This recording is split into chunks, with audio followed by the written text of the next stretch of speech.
Princess Diana was the people's princess and is fondly remembered nearly 30 years after her death. It has nearly been 3 decades since the UK lost Princess Diana, but her lasting impact on the world lives on.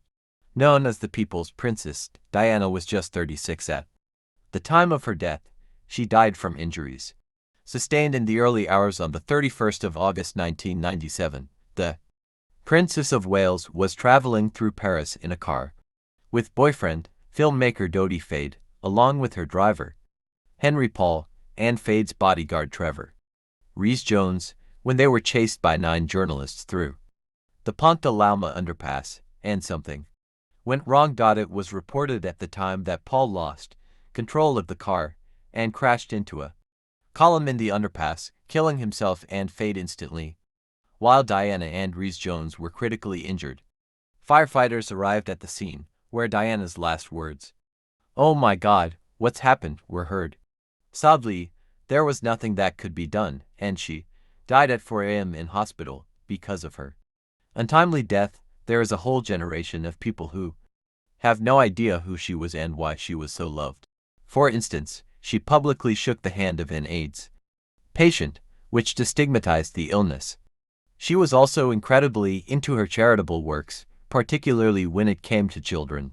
As the mother of Prince William and Prince Harry, you can often see where her boys get their streak of charity work.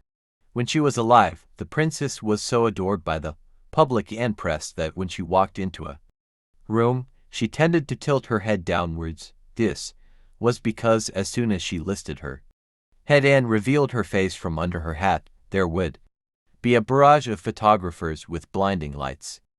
So, to keep the frenzy away, she'd make sure that she didn't outshine events by wearing massive hats that obscured her face and kept her chin tucked for good measure.